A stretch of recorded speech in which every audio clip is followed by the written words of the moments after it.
Hoy estamos hablando de un tema muy importante.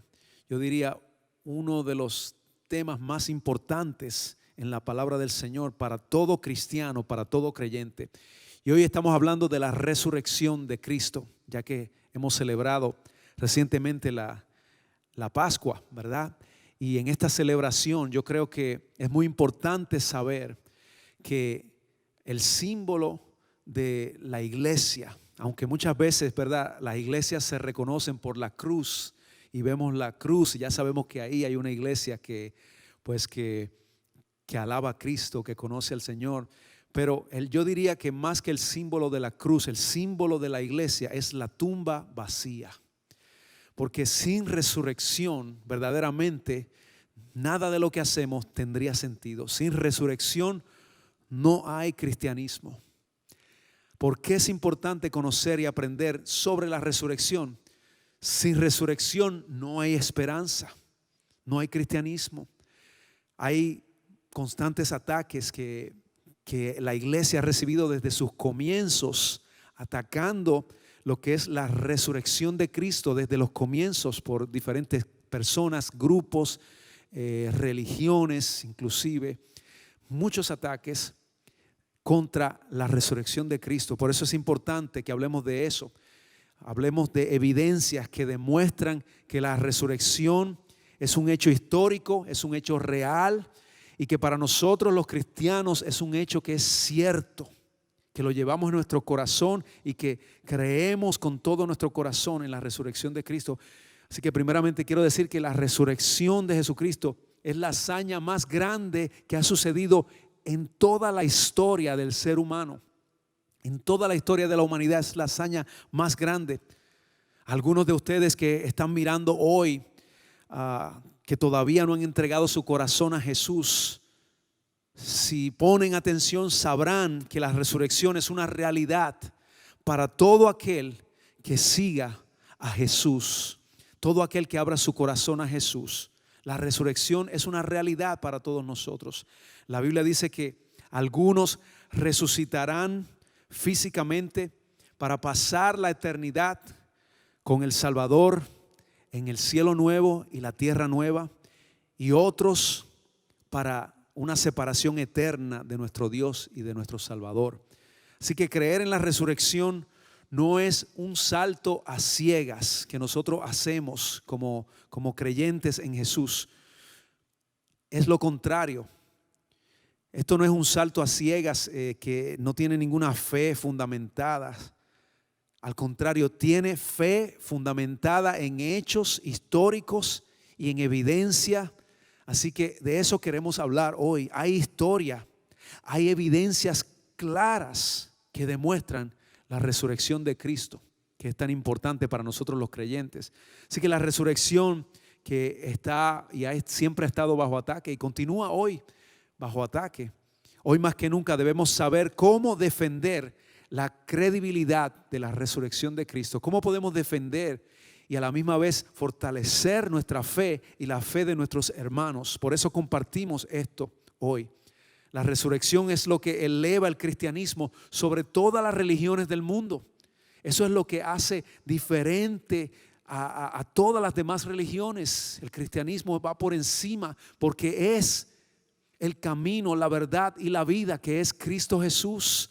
Y porque Él resucitó, podemos decir verdaderamente que Él es el camino, la verdad y la vida, el camino hacia Dios. Verdaderamente, muchas personas tienden a decir, todos los caminos, todas las religiones llevan a Dios. Eso no es cierto.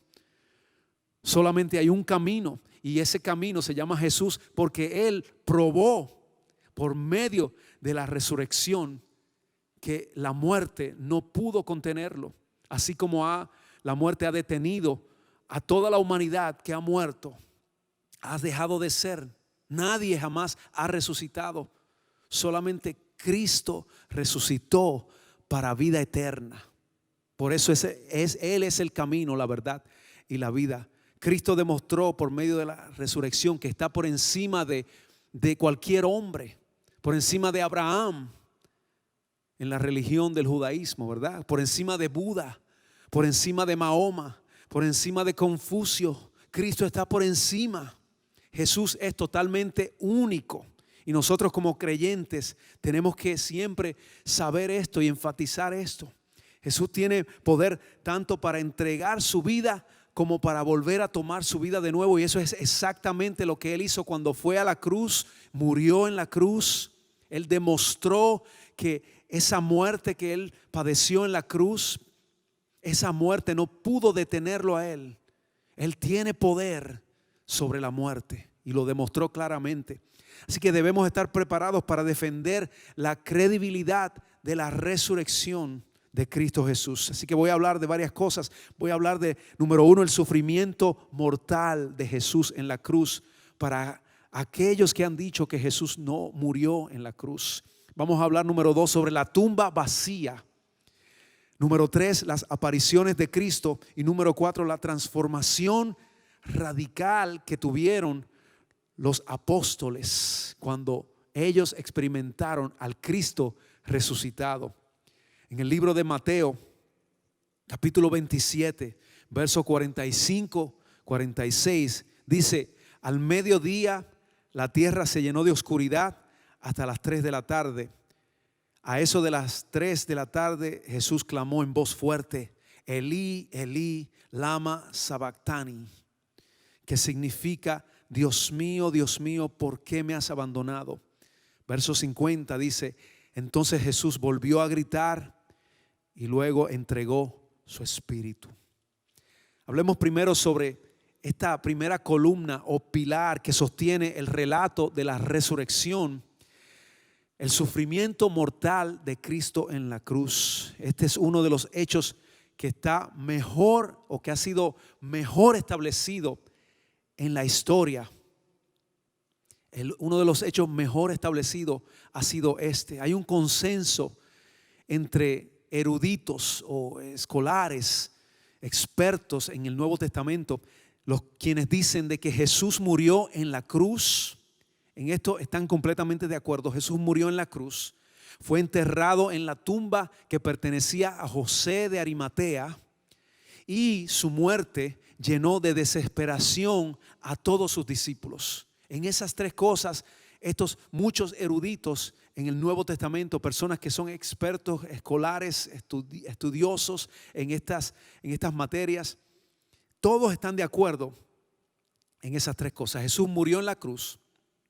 Jesús fue sepultado en la tumba que pertenecía a José de Arimatea, y la muerte de Jesús causó mucha desesperación a sus discípulos.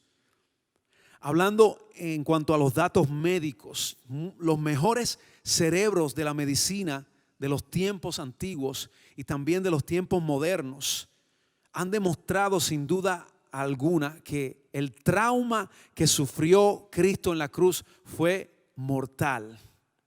Su tormento comenzó desde el huerto de Getsemaní. Allí Jesús comenzó a experimentar angustia, comenzó a experimentar una condición que se conoce como hematidrosis. La hematidrosis son pequeños capilares que están en las glándulas de los poros de la piel, de nuestra piel. En la piel de él se comenzaron a reventar estas glándulas, se revientan, y entonces el sudor comienza a mezclarse con la sangre. Y eso es lo que la palabra describe que le pasó a Jesús cuando estaba en el huerto esa noche. La hematidrosis. En esa misma noche, no solamente eso, experimenta esa condición de hematidrosis, sino que en esa misma noche es traicionado por uno de sus discípulos, Judas. En esa misma noche, más adelante, es negado por Pedro. En esa misma noche fue arrestado por la guardia del templo y llevado ante el sumo sacerdote. En esa misma noche donde fue insultado, en esa misma noche fue escupido, abofeteado, se burlaron de él, lo blasfemaron. Al día siguiente lo llevaron al pretorio azotado, mayugado, sangriento, lo desnudaron, lo sometieron a un brutal castigo o tortura muy conocida en esos tiempos como la tortura de los romanos. Habían perfeccionado la práctica de torturar. Utilizaban látigos que tenían huesos, pequeños partículas de huesos afilados y puntas de plomo en esos látigos para azotar el cuerpo de una persona. Así que azotaron a Jesús y dejaron los trozos de su piel de carne desgarrada, ensangrentado, caían al piso probablemente, mientras él mismo se movía en un charco de su propia sangre, mientras era azotado en esa tortura. Le lanzaron sobre los hombros ropas y luego le pusieron a presión una corona hecha de espinas en su cabeza. A este punto, dicen los expertos médicos, y concuerdan tanto los expertos médicos de la antigüedad como los de la era moderna, concuerdan que Jesús estaba en una condición muy crítica ya para ese momento y todavía no había llegado a lo peor. Colocaron luego esa gran viga de madera sobre sus hombros que ya estaban sangrantes, y él cargó esta viga de madera hasta llegar al Gólgota, donde ahí experimenta la mayor tortura o la más espantosa tortura, conocida como la tortura de la cruz o la crucifixión. En el lugar de la carabela, los soldados atravesaron sus manos y sus pies con unos clavos de casi aproximadamente unas 6 pulgadas, se estima, atravesando también sus nervios. La respiración se vuelve agonizante, ya que tenía que echar su cuerpo hacia arriba para poder tomar aire y respiración. Tenía que mover su cuerpo hacia arriba, probablemente pasando a la misma vez, dicen los expertos médicos, calambres, asfixia, dolor extremo, mientras su espalda se presionaba contra esta madera, su espalda que ya había sido castigada con latigazos, ensangrentada, mayugada, y esa misma espalda era la que tenía que rozar o tocar esa madera de arriba hacia abajo con las estillas, presionando sobre esa madera en esa cruz. En un momento dado, cuando ya estaba a punto de morir, cuando leímos hace unos minutos atrás en la escritura que dice Elí, Elí, lama sabactani, que significa Dios mío, ¿por qué me has abandonado? En esa cruz Cristo estaba llevando el pecado y el sufrimiento de toda la eternidad, y luego entonces nos dice la palabra que entregó su espíritu. Un soldado también nos enseña la palabra que traspasó una lanza por su costado hacia arriba, atravesó su corazón, y los expertos en la medicina también dan testimonio de que sí atravesó su corazón, ya que la herida brotó un raudal de sangre y agua, lo que demuestra que su sufrimiento fue mortal. Así que para aquellos que alguna vez, en alguna ocasión han dicho que quizás Jesús no murió en la cruz, los expertos médicos concuerdan que sí fue mortal, demostrado que ese sufrimiento fue mortal, ya que Juan, quien es el que hace este relato, obviamente Juan no conocía nada sobre la ciencia del siglo XX, que hace poco, en el siglo XX, se descubrió que la sangre y agua que salieron del costado de Jesús fue debido a que el corazón está rodeado por un pequeño saco, rodea el corazón, es un saco delgado de agua que se llama pericardio. Esto se descubrió hace poco. Juan no conocía esto, pero Juan sí vio cuando esa lanza atravesó su costado y comenzó a salir sangre y agua. Y eso demuestra claramente que la lanza atravesó no solamente su costado, sino que atravesó también su corazón, demostrando que Jesús murió en esa cruz, indicando que esa sangre brotó de un corazón que había sido perforado. Estos estudios en el siglo XX han demostrado que la crucifixión es esencia de muerte por asfixia. O sea que la persona que moría en la cruz, en la crucifixión, moría asfixiado.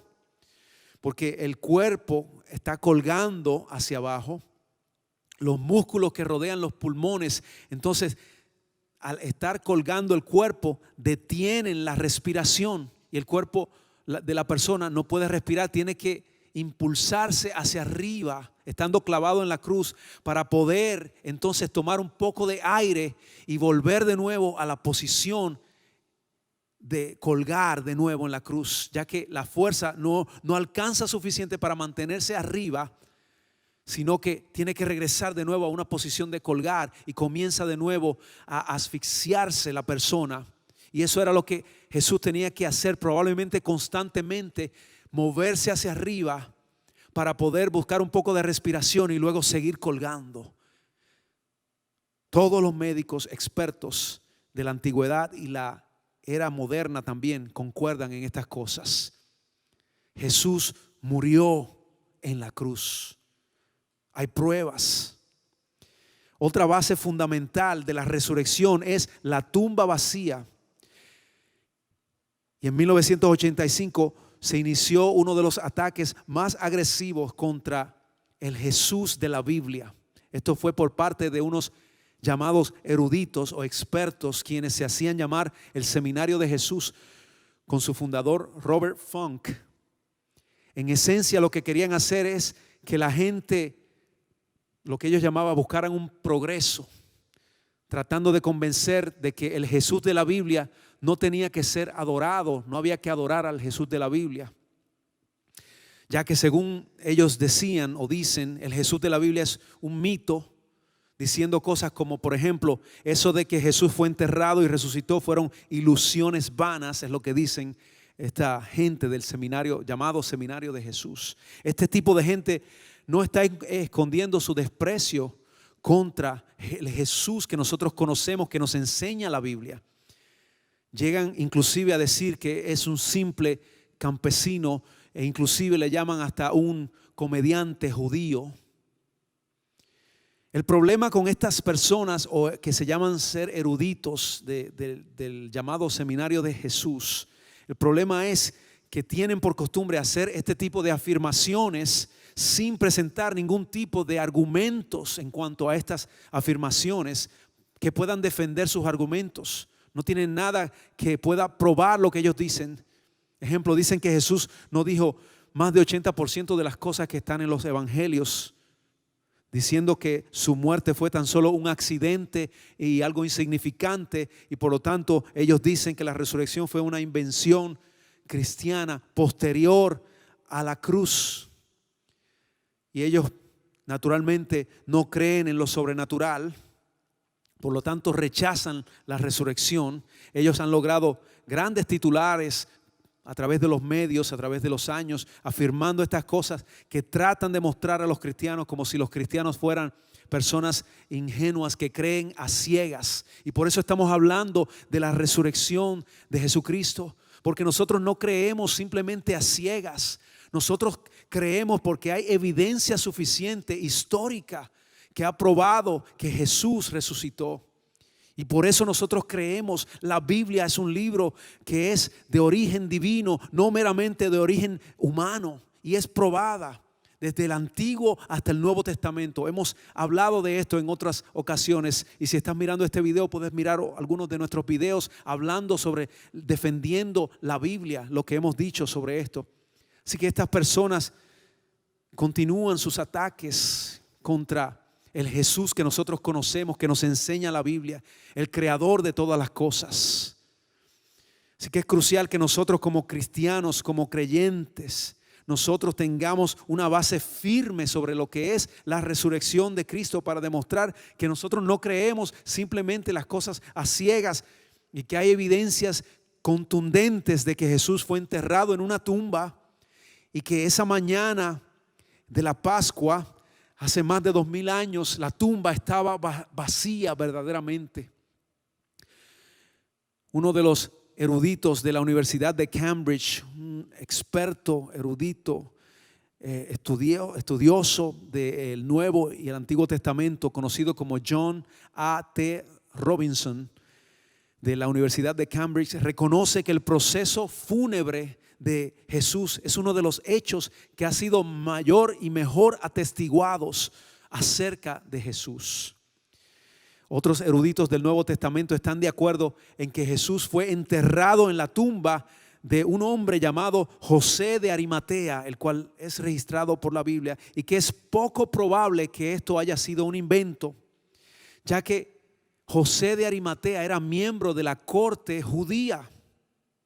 Como lo explica un erudito llamado Raymond Brown, es muy probable que José se encargara del entierro de Jesús, ya que sería inexplicable, dice él, que los cristianos inventaran que un miembro de la corte judía, conocida como el Sanedrín, hiciera lo correcto por Jesús, debido a la hostilidad de las cartas que habían sido escritas por los primeros creyentes contra los líderes de la corte judía, quienes fueron mayormente responsables por la muerte de Jesús, quienes fueron los que insistieron en que Jesús fuera crucificado y quienes motivaron a que el pueblo también se fuera en contra de Jesús. Estos líderes religiosos que eran parte de la corte de los judíos, conocida como el Sanedrín. José de Arimatea era miembro de esa corte. Y es muy poco probable que entonces, si esto fue un invento, los creyentes iban a utilizar o a decir que José de Arimatea fue quien se encargó del entierro de Jesús. Era muy poco probable, así que esto demuestra que es un hecho real. El apóstol Pablo corrobora el entierro de Cristo en una carta a los cristianos que escribe, el libro de los Corintios, primera de Corintios 15, capítulo 15, versos 3 al 7. Y muchas personas dicen que estos versos que él escribió ahí está recitando un credo cristiano que se remonta a solamente pocos años después de la resurrección de Cristo. Y estos credos se hacían con la intención de que los creyentes, los cristianos, no se olvidaran de las cosas que habían sucedido, que habían visto y que habían sido testigos de esto. Por eso se hacían credos, para que la iglesia no perdiera de vista estas cosas que eran tan importantes, que eran base de la iglesia. Y Pablo recita esos versos en primera de Corintios 15, versos 3 al 7. Algo que es sumamente extraordinario sobre el testimonio de la tumba vacía es el hecho de que la historia dice que fueron mujeres las que descubrieron la tumba vacía. Esto es una prueba contundente de que la tumba estaba vacía. Lo más lógico es que si esto hubiera sido un invento, hubiesen dicho que fueron discípulos masculinos, no discípulas femeninas, las que descubrieron la tumba vacía. Y esto demuestra que los escritores de los evangelios estaban siendo personas veraces. Eso demuestra la veracidad, la verdad de lo que ellos estaban escribiendo en sus historias, ya que el testimonio de las mujeres en esos tiempos, en esa cultura, no era válido. No era válido utilizar a una mujer como testigo, ni siquiera en un juicio. El testimonio de una mujer tenía poco valor. No aceptaban que una mujer testificara en un juicio contra una persona. Entonces, los escritores del evangelio, quienes afirman que las mujeres fueron quienes descubrieron la tumba vacía, están siendo veraces. Si esto hubiese sido un invento, lo más lógico es que entonces hubiesen dicho que fueron hombres quienes fueron a la tumba vacía, para que le creyeran a ellos. Pero el hecho fue real, de que fueron las mujeres quienes fueron a la tumba vacía, quienes descubrieron, las discípulas de Jesús, quienes habían seguido a Jesús a través de su ministerio. Otra defensa que es también contundente a favor de la tumba vacía es que en vez de negar que la tumba estaba vacía, aquellas personas quienes perseguían a los discípulos y perseguían a Cristo y acusaron entonces a los discípulos de haberse robado el cuerpo. Entonces ahí hay otra prueba contundente de que la tumba estaba vacía. Los mismos acusadores no dijeron que la tumba no estaba vacía, dijeron que estaba vacía y acusaron a los discípulos de haberse robado el cuerpo de Jesús. Mateo 28, 13. Lo que demuestra sin lugar a duda de que la tumba en realidad estaba vacía. Así que punto por punto, paso a paso, podemos ir demostrando que la resurrección de Jesucristo es un hecho histórico, verídico, real, que ha mantenido a la iglesia, que ha sostenido a la iglesia a través de los años hasta el día de hoy y continuará hasta que Cristo vuelva nuevamente por su iglesia. La realidad del caso es que si no hubiese habido una tumba vacía, en realidad, si no hubiese habido un Cristo resucitado, un testimonio de Cristo resucitado, los discípulos y los primeros cristianos no hubiesen podido sobrevivir la persecución si no hubiese habido una tumba vacía.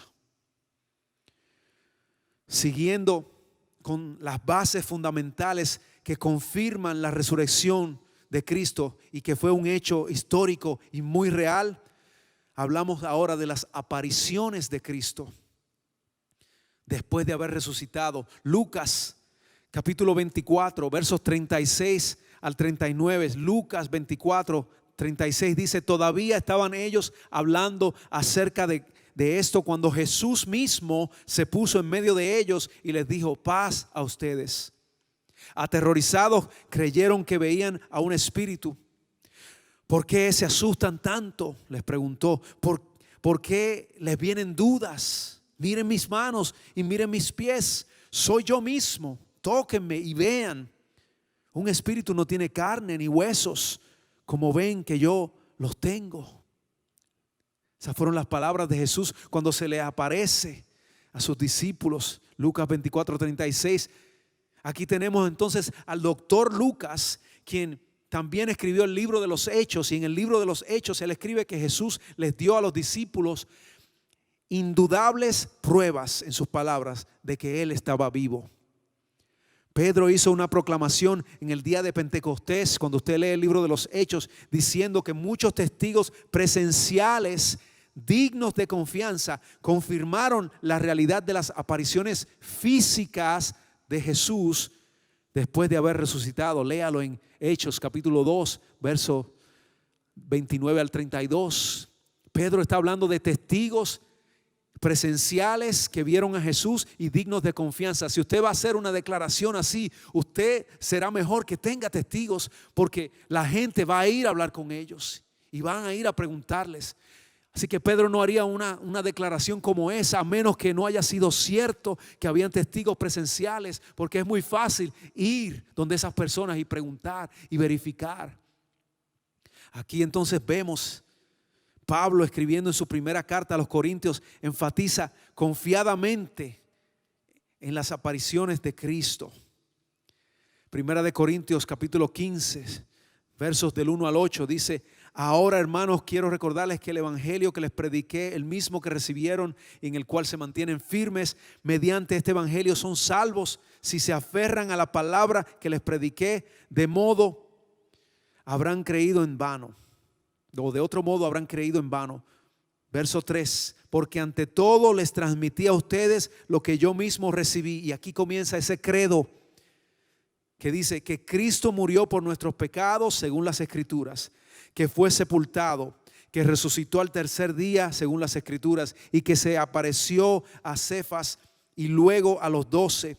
Después se apareció a más de 500 hermanos a la misma vez, la mayoría de los cuales vive todavía, algunos han muerto. Luego se le apareció a Jacobo, más tarde a todos los apóstoles, y por último, como a uno nacido fuera de tiempo, se me apareció también a mí, dice Pablo. Este credo, esto es un credo que se remonta a la época de la formación de la iglesia. Estamos hablando pocos años, entre 3 a 8 años después de la crucifixión. Es un credo que los primeros creyentes formaron para que se continuara a través de la historia llevando a cabo, para que no se perdiera el testimonio de lo que los creyentes, los testigos presenciales habían visto con sus propios ojos, para que se llevara esto. Y Pablo lo menciona ahí en el libro de Primera de Corintios. Así que cuando se trata de pruebas, nada se compara con los testigos presenciales. Pedro, Pablo y el resto de los apóstoles, afirmando que Cristo se les apareció a centenares de personas que todavía estaban vivas y que podían testificar. Pablo mismo, dicen, podían testificar, estas personas podían ser interrogadas. En otras palabras, si yo voy a decirles a ustedes que John F. Kennedy está vivo y que hay testigos de esto y que hay testigos, yo no le voy a decir que hay testigos si en verdad yo sé que es una mentira. Le voy a decir, ya los testigos se murieron, ellos dijeron, pero ya no están vivos. Pero Pablo dice, hay testigos, vayan y pregúntenle, en otras palabras. Pedro también dijo, hay testigos. Eso significa que ellos estaban diciendo, vayan y confírmenlo. No solamente se lleven de mi palabra, vayan donde los testigos y pregúntenle a ellos también. Pablo afirma que Cristo se le apareció a más de 500 personas a la vez, de los cuales aún muchos viven y algunos ya duermen. Primera de Corintios 15:6. El erudito de la Universidad de Cambridge llamado C.H. Dodd dice y afirma que si Pablo no hubiese estado seguro de esos testigos, jamás habría mencionado a estos testigos. Había testigos vivos listos para ser interrogados, para testificar. Así que es evidente, dice él, que había testigos y por lo tanto el suceso debió haber ocurrido. De no haber sido cierto de que había testigos, se pudiese haber refutado muy fácilmente. Era cuestión de ir y hablar con ellos y refutar lo que se decía, lo cual no sucedió. ¿Qué puede entonces explicar la transformación radical que sucedió en la vida de Pablo? Solamente la aparición de Cristo. El relato está en Hechos capítulo 9 versos del 1 al 4. Pablo se transformó de un perseguidor de cristianos, de un asesino de cristianos, a uno de los más grandes ganadores de personas para Jesús. En uno de sus apóstoles. Apóstol quien llevó las buenas nuevas a los gentiles, a nosotros los que no somos judíos. Pablo se convirtió en aquel que escribió la mayoría de los libros que están en el Nuevo Testamento. ¿Qué pudo hacer que este hombre, que era un asesino, perseguidor de cristianos, tornara su vida tan y tan radicalmente, si no fue la misma presencia del Cristo resucitado que se le apareció a él, transformando su vida por completo? En su segunda carta a los Corintios, Pablo explica cómo él cambió una vida que tenía privilegiada, de una posición reconocida, de un fariseo, lo que se conoce entre los religiosos judíos como un fariseo de fariseos. Eso está no solamente un fariseo regular, sino por encima de la mayoría de los fariseos. Él cambió esa posición de privilegio, de prestigio, de educación, de todo lo que había pasado para llegar a ese punto de su vida. Lo cambió por pobreza, lo cambió por prisión, lo cambió por persecución y a última instancia lo cambió por la muerte. Murió por Cristo. La inscripción inclusive de la piedra que está bajo el altar de la Basílica de San Pablo en Roma dice las siguientes palabras: Pablo, apóstol y mártir. Solamente la aparición del Cristo resucitado puede explicar tan increíble transformación en la vida de alguien, en la vida de Pablo. Se le apareció a Pedro también, segunda de Corintios 15, segunda de Pedro capítulo 1 verso 16 y Lucas 24 verso 34. Sin duda una de las apariciones más contundentes de Cristo fue cuando se le apareció a sus discípulos juntos, mostrándole también sus heridas. Lucas 24 36 y Juan 20 19. Otra de las apariciones también que fue más asombrosas, menciona Pablo sobre el medio hermano de Jesús, Santiago. Santiago era uno de los hijos de María y Santiago era el medio hermano de Jesús. Santiago se había sentido avergonzado de Jesús en algún punto en su vida. En el pasado se había avergonzado de Jesús y luego estuvo dispuesto a morir por él.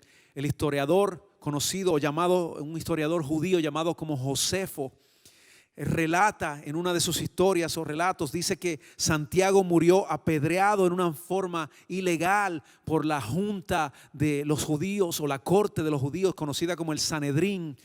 Dice que Santiago murió apedreado en el año 60 después de Cristo. La única explicación que tiene sentido es que Cristo se le apareció, como dice la palabra, luego de haber resucitado. Hay inclusive algunas personas que son considerados como unos escépticos, como el señor Hans Grass, quienes reconocen que la conversión de Santiago es una de las pruebas más seguras en cuanto a la resurrección de Cristo. El doctor Lucas, quien era un hombre comprometido con la historia y la investigación. Cuando usted lee los libros de Lucas, Lucas no era cualquier persona. Lucas era un escritor, que era un historiador que investigaba las cosas. Él investigó con mucho cuidado los detalles de las apariciones de Cristo después de la resurrección. Y estos son algunos de los hechos, inclusive aceptados por un gran número de historiadores, de filósofos, teólogos, eruditos, expertos en la Biblia y críticos también en cuanto a la evidencia de la resurrección. Están de acuerdo todos muchas personas en lo siguiente. Número uno, la experiencia de los discípulos como los testigos presenciales. La temprana proclamación de la resurrección que hicieron los testigos que estaban presentes. Cuán rápido comenzaron a decir que Cristo había resucitado. Esto no fue un plan que tomó años para ellos planificar todo esto. Eso fue tan pronto Cristo resucitó y comenzó a aparecérsele. De inmediato comenzaron ellos a testificar sobre la resurrección de Cristo. Número 3, la transformación de los testigos que estuvieron dispuestos a morir. Número 4, la tumba vacía. Número 5, el hecho de que la resurrección era el tema céntrico de los apóstoles. Número 6, los líderes judíos no podían refutar el mensaje de los discípulos. Número 7, la misma existencia de la iglesia. La iglesia fue fundada por judíos quienes eran monoteístas. Así que eso mismo da prueba de lo que ellos habían sido testigos, de habían visto a Cristo resucitar. Número 8, comenzaron a adorar el día domingo. En vez del sábado, que era la costumbre de los judíos, comenzaron a adorar los domingos para poder dar testimonio o honrar el día de la resurrección. Esto debe tener una causa histórica. Santiago, número 9, Santiago y Pablo tuvieron una conversión. Se hicieron unos cristianos radicales después de haber tenido una experiencia con el Cristo resucitado. Así que todo esto, la mayoría de estos expertos filósofos están de acuerdo en todas estas cosas. Esto prueba sin lugar a duda. Son pruebas contundentes que ninguna otra religión en el mundo tiene sobre ninguna otra persona. Nadie es, ni ha sido, ni será como Cristo, el único.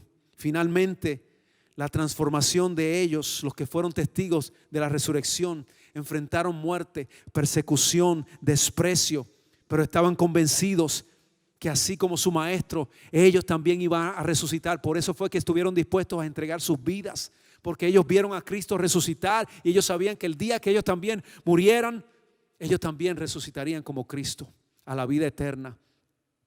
Es inconcebible que estuvieran ellos dispuestos a pasar por todo esto, basado todo esto en una mentira. Es inconcebible que ellos dieran sus vidas y fueran perseguidos por una mentira. Nadie puede creer eso, es ilógico.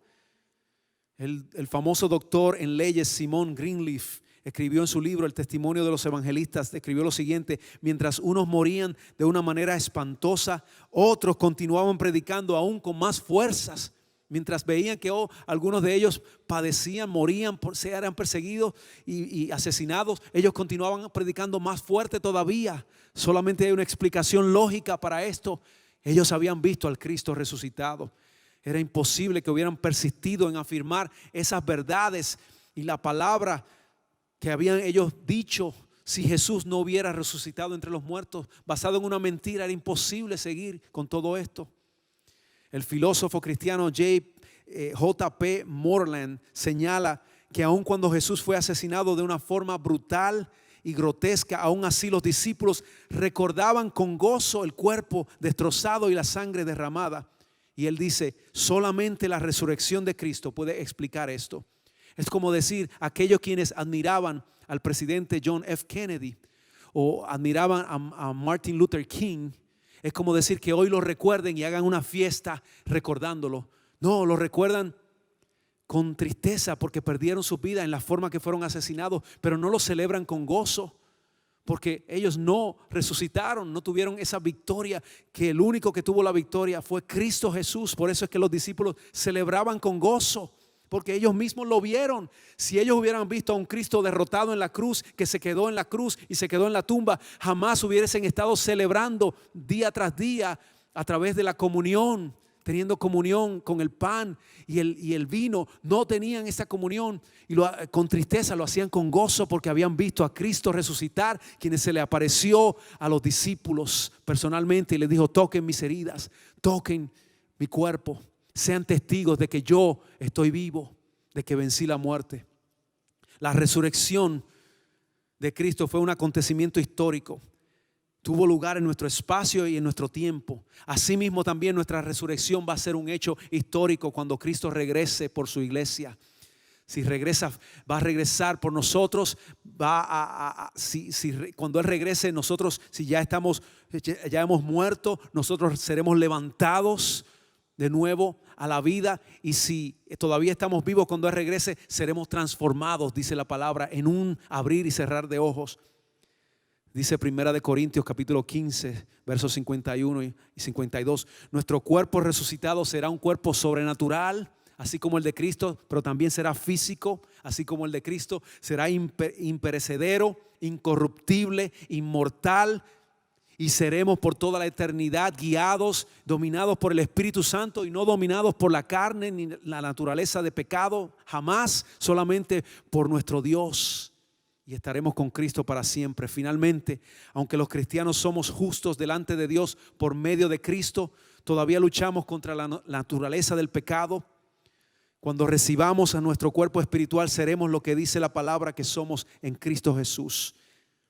El Edén perdido será el Edén restaurado de nuevo, y el universo, la tierra, todo lo que existe será restaurado, y veremos entonces a nuestro Salvador cara a cara por toda la eternidad. Dios encarnado, Jesús, vivirá entre nosotros. Nunca terminaremos de explorar al infinito e inalcanzable gran yo soy, nuestro Rey de Reyes, Jesús. Nunca terminaremos de explorar su gran creación por todo el infinito. Los que mueren en Cristo disfrutarán de este nuevo cielo, de esta nueva tierra, como un lugar físico de la creación del Señor y la presencia personal del Salvador. ¿Qué pasará con aquellos que no han creído en Cristo, que han rechazado a Cristo? Serán separados eternamente de la bondad y del amor de Dios, porque así ellos lo han escogido. Así que, ¿qué dice la Biblia? Si tú te preguntas ¿qué yo puedo hacer hoy para acercarme a Cristo? Voy a leer lo que dice el libro de Hechos, capítulo 2, 38 al 39. Dice: Pedro contestó: cada uno de ustedes debe arrepentirse de sus pecados, volver a Dios y ser bautizado en el nombre de Jesucristo para el perdón de sus pecados. Entonces recibirán el regalo del Espíritu Santo. Esta promesa es para ustedes, para sus hijos y para los que están lejos, es decir, para todos los que han sido llamados por el Señor nuestro Dios. Arrepiéntete, cree en Cristo, sigue a Cristo y sé bautizado. El Señor te quiere perdonar. Si tú vienes a Él, no te va a rechazar. Así que voy a hacer una oración. Hemos hablado sobre la resurrección de Cristo, un hecho histórico y real. Hemos comprobado que este es un hecho que sucedió y que continuamos nosotros honrando. La tumba vacía es el símbolo de la cristiandad, de la cristianidad. Es el símbolo de nosotros los que creemos en Cristo y sabemos que Él regresará por nosotros. Si tú quieres ser parte del cuerpo de Cristo, de la iglesia del Señor, yo te invito a que tú rindas tu corazón a Cristo. Yo voy a hacer una oración por todos aquellos que estén mirando hoy, que deseen hacer eso.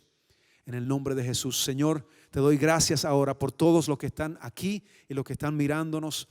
Te pido que en el nombre de Jesús tú toques sus corazones y que ellos abran su corazón a ti hoy y que vengan a ti con un corazón arrepentido, Señor, porque tú los perdonas, Señor, y tú los restauras. A todo aquel que viene a ti con un corazón contrito y humillado, tú no lo rechazarás.